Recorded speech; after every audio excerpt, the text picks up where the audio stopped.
Good morning students. BSc BEd first year की class में आप लोगों का स्वागत है। अपने जो पीछे वाली जो क्लास हुई थी अपने ने उसमें पढ़ रहे थे, कंप्लीट नहीं हुआ था, बंकन आघूर्ण। क्या पढ़ रहे थे? बंकन आघूर्ण। टॉपिक का नाम बंकन आघूर्ण। ठीक है, ये अपना टॉपिक चल रहा था। इसके अंदर मैं दोबारा थोड़ा सा बता देती हूँ। यानी ये कोई बीम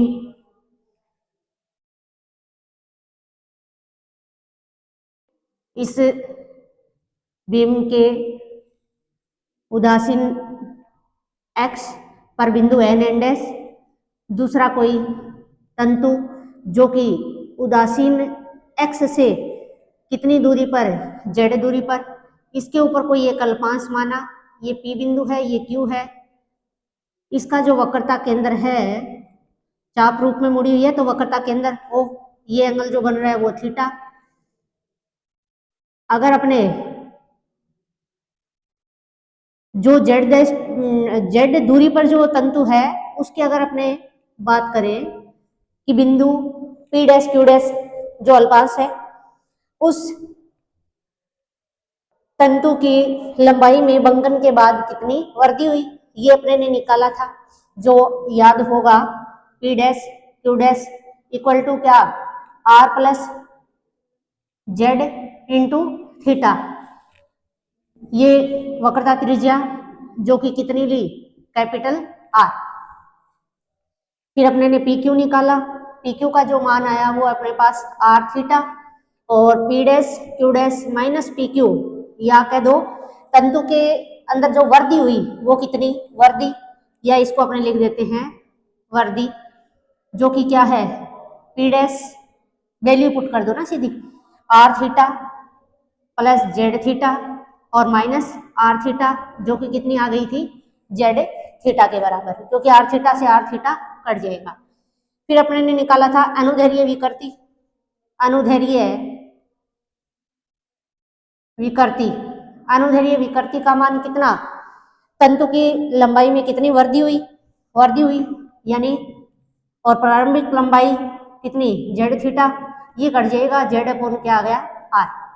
फिर देखो यंग प्रत्यास्था गुणांक की अगर अपने बात करें तो यंग प्रत्यास्था गुणांक जो कि कितना, y इक्वल टू, यानी अनुदैर्घ्य प्रतिबल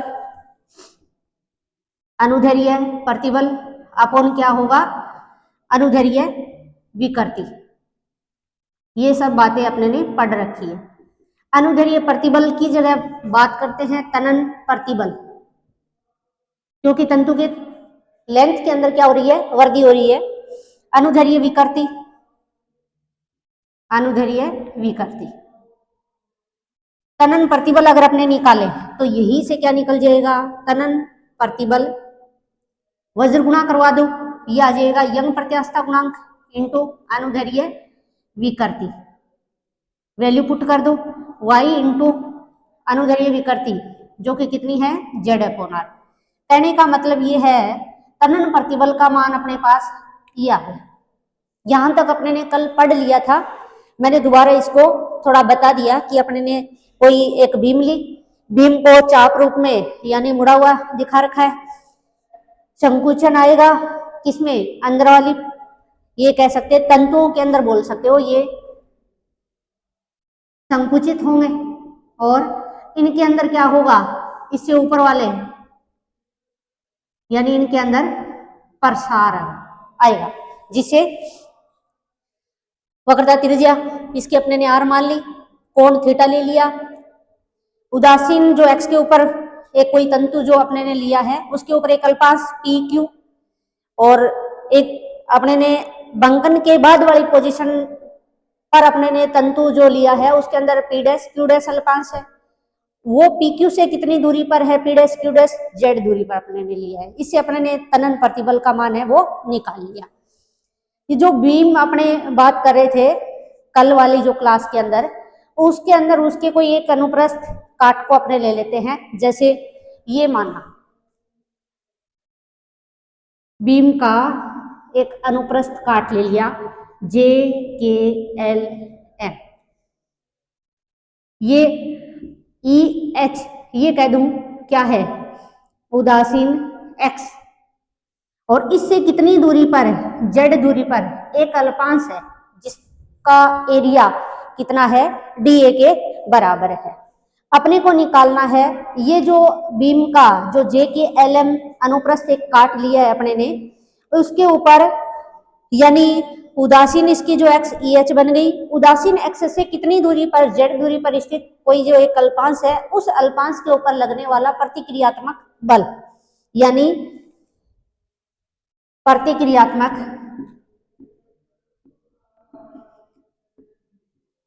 बल, प्रतिक्रियात्मक बल का मान कितना होगा, तनन प्रतिबल इंटू इसके क्रिया रेखा के बीच की दूरी, या ये कह दो इसका क्षेत्रफल कितना है, यानी तनन प्रतिबल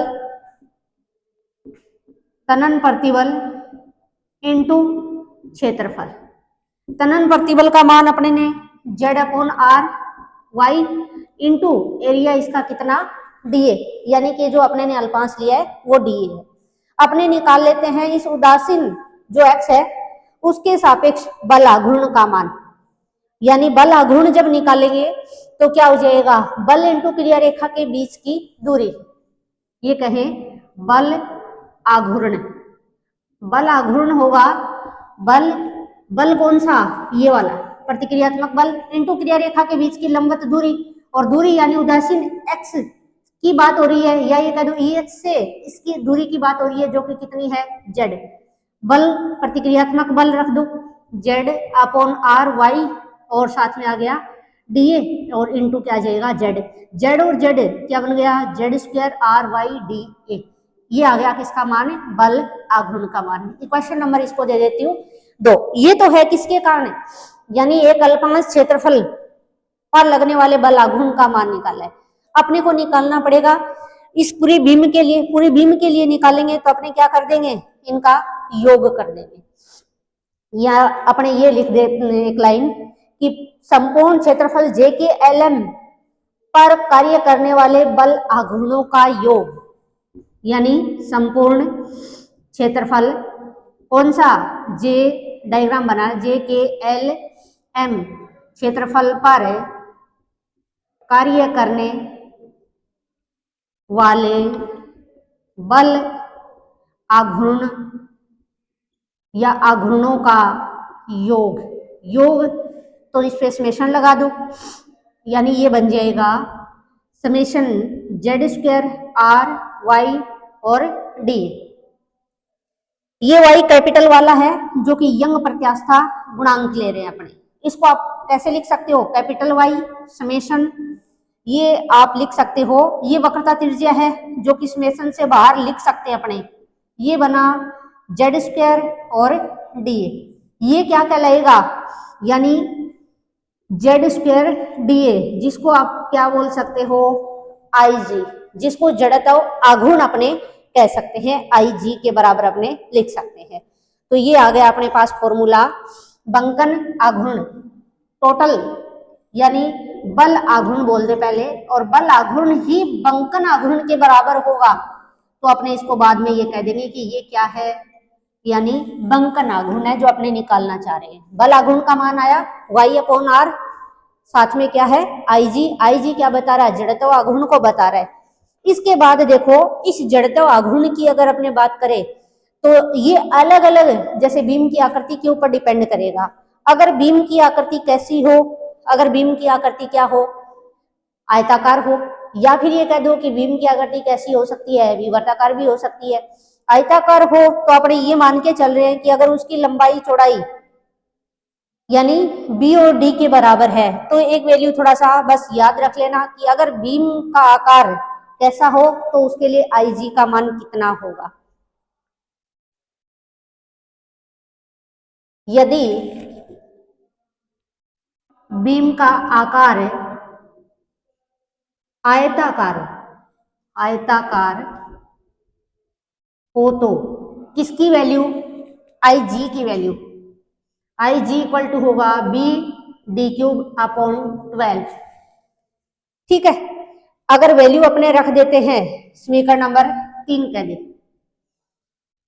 समीकरण नंबर 3 में किसका, IG का मान रखने पर, और बंकन आघूर्ण बराबर किसके, बंकन आघूर्ण बराबर बल आघूर्ण, दोनों मान बराबर होंगे तो अपने ये कह सकते हैं कि बंकन आघूर्ण किसकी बात कर रहे हैं अपने, आयताकार जब छड़ है तो बंकन आघूर्ण किसके लिए, आयताकार छड़ के लिए, आयताकार छड़ के लिए, क्योंकि मैंने IG उसका लिखा है, आयताकार अगर बीम है कोई तो उसके लिए। तो वैल्यू आ गई बंकन आघूर्ण इक्वल टू आयताकार के लिए तो y/r और ये आ जाएगा b/d³ अपॉन 12, तो मैं इसको ऐसे लिख देती हूँ 12r, ठीक है। या फिर इसको बंकन आघूर्ण को g से लिखो तो आप ऐसे लिख सकते हैं। नेक्स्ट इसके अंदर एक और ध्यान रखना कि अगर अपने बात किसकी कर रहे हैं, अगर बीम कैसी हो, बीम का आकार यदि बीम आयताकार हो, सॉरी आयताकार के लिए लिख चुके हैं, वर्ताकार, यदि बीम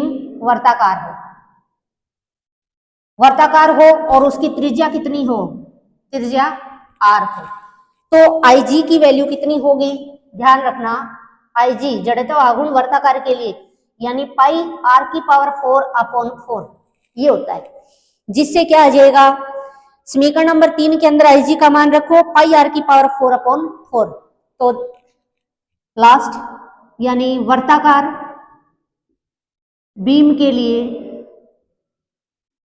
किसका मान है, बंकन आघूर्ण का मान, बंकन आघूर्ण यानी कैपिटल G इक्वल टू रखना y/R और IG का मान रखो पाई r⁴/4 या ये कह दो पाई r⁴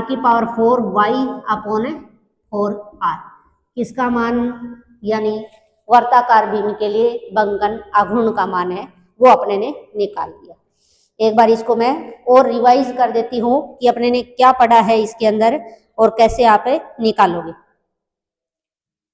अपने ने कोई बीम ली, ठीक है, बीम को चाप आकृति में मुड़ा हुआ डायग्राम बोर्ड पे बना रखा है, उसके अंदर एक उदासीन अपने ने क्या है XNN' दिखा रखी है, उसके ऊपर एक अल्पांश लिया है जो कि PQ से मैंने दिखाया है, PQ वक्र रूप में है तो इसका वक्रता केंद्र होगा जिसका O मान लिया, केंद्र पर बनने वाला कोण है वो थीटा है, वक्रता त्रिज्या इसकी r है।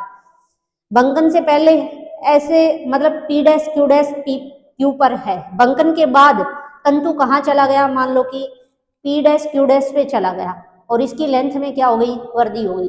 अपने ने वो वर्दी निकाल ली, कैसे निकाल ली, यानी P', Q' का मान निकाला, PQ का मान निकाला, माइनस करके z∠θ आ गया।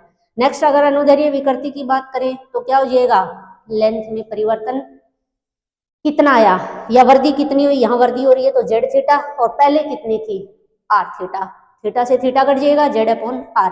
यहाँ से अपने प्रत्यास्था गुणांक यंग प्रत्यास्था गुणांक अगर निकालें तो y बराबर अनुदैर्ध्य प्रतिबल अपॉन अनुदैर्ध्य विकृति होता है, जिसको अपने अगर तंतु के लंबाई के अंदर वर्दी हो रही है तो अपने इसको तनन प्रतिबल बोल सकते हैं। तो तनन प्रतिबल अपॉन क्या आ गया, अनुदैर्ध्य विकृति। तनन प्रतिबल की वैल्यू निकाल लो तो क्या आ जाएगा, y × अनुदैर्ध्य विकृति, अनुदैर्ध्य विकृति का मान पुट कर दिया z/r, इक्वेशन नंबर 1, ठीक है। यहाँ तक इसके बाद अपने निकालेंगे, यानी कोई जो बीम थी उस बीम के बंकन आघूर्ण का मान चाहिए तो उसके लिए अपने को निकालना पड़ेगा बल आघूर्ण। बल आघूर्ण निकालना है तो अपने स्टार्टिंग में क्या करते हैं, बीम का जो अनुप्रस्थ काट है उसके अंदर एक अल्पांश ले लेते हैं, जैसे ये लिया और JKLM बीम का कोई क्षेत्रफल दिखा रखा है, इसके अंदर EH क्या है, उदासीन x है, इस x से z दूरी पर एक अल्पांश लिया जिसका एरिया कितना है dA। अपने निकालेंगे कि इस dA क्षेत्रफल का बल आघूर्ण का मान कितना है, तो देखो इसके लिए आएगा कितना, तनन प्रतिबल इनटू एरिया। तनन प्रतिबल का मान ये निकाला हुआ 1 नंबर इक्वेशन में, क्षेत्रफल बात कर रहे हैं इससे अल्पांश की तो dA। अपने को बल आघूर्ण चाहिए तो क्या आ जाएगा, बल इंटू क्रिया रेखा के बीच की लंबवत दूरी, यहाँ से कितनी दूरी है, जेड दूरी है, बल प्रतिक्रियात्मक बल है, जो कि वैल्यू अपने ने पुट कर दी, जेड का स्क्वायर बन जाएगा अपॉन आर बाई डी, ये क्वेश्चन नंबर 2 आ गई। ठीक है, इसके बाद अपने निकाल रहे हैं, जैसे ये तो ये कल्पांश की बात की, तो उसके लिए बल आघूर्ण का मान है, अपने को पूरे JKLM पार्ट के लिए निकालना है, तो अपने क्या कर देंगे भी, ऐसे ही इसको बहुत सारे अल्पांशों में डिवाइड कर लेंगे और सबका योग कर देंगे। तो यहाँ यही चीज लिखी है कि इनका बल आघूर्णों का योग तो समेशन लगा देते हैं। समेशन लगाने के बाद देखो यहाँ y यंग प्रत्यास्था गुणांक, r वक्रता त्रिज्या है, समेशन साइन से बाहर अपने लिख सकते हैं। Summation Z square D A क्या बन रहा है यहाँ पे IG, जिसको जड़त्व आघूर्ण बोल रहे हैं। ठीक है, अगर अपने IG इसको लिख देते हैं तो बल आघूर्ण अपने पास ये आ जाता है। फिर अपने बात करते हैं इस IG की जड़त्व आघूर्ण, ये डिपेंड करेगा किसके ऊपर, बीम के आकार के ऊपर। IG का मान अलग अलग शेप के लिए अलग अलग होगा। यहाँ मैं मान के चल रही हूँ कि अगर बीम कैसी है, आयताकार है, इसकी जो लंबाई चौड़ाई अपने ने B और D मान के चल रहे हैं, तो IG जब निकालेंगे तो अपने पास आएगा BD³ अपॉन 12। ये IG का मान इसके अंदर पुट कर देते हैं, तो बल आघूर्ण, और बल आघूर्ण ही क्या होगा, बंकन आघूर्ण के बराबर होगा, जिसको मैंने कैपिटल G से लिख दिया। तो आयताकार बीम के लिए ये आ गया। वर्ताकार की बात करें, जिसकी रेडियस अगर कितनी है, R है, तो R के लिए IG का मान पाई R स्क्वायर अपॉन क्या होता है 4। अब इस 3 नंबर इक्वेशन के अंदर IG का मान पाई R की पावर 4 अपॉन 4 रख दो, जैसे कि यहाँ पे रख दिया, तो ये बंकन आघूर्ण आ गया किसके लिए, वर्ताकार बीम के लिए। ठीक है, नेक्स्ट इसके अंदर कुछ कंडीशन जैसे दी हुई है कि भी ये चीजें अपने ने निकाली है, बंकन आघूर्ण का जो मान निकाला है वो क्या मान करके निकाला है। नंबर 1 आपको ध्यान रखना है कि इस केस के अंदर अपने ने क्या लिया है, बीम का जो यानी मोटाई है उसकी, वो उसकी लंबाई की तुलना में क्या है, बहुत कम है।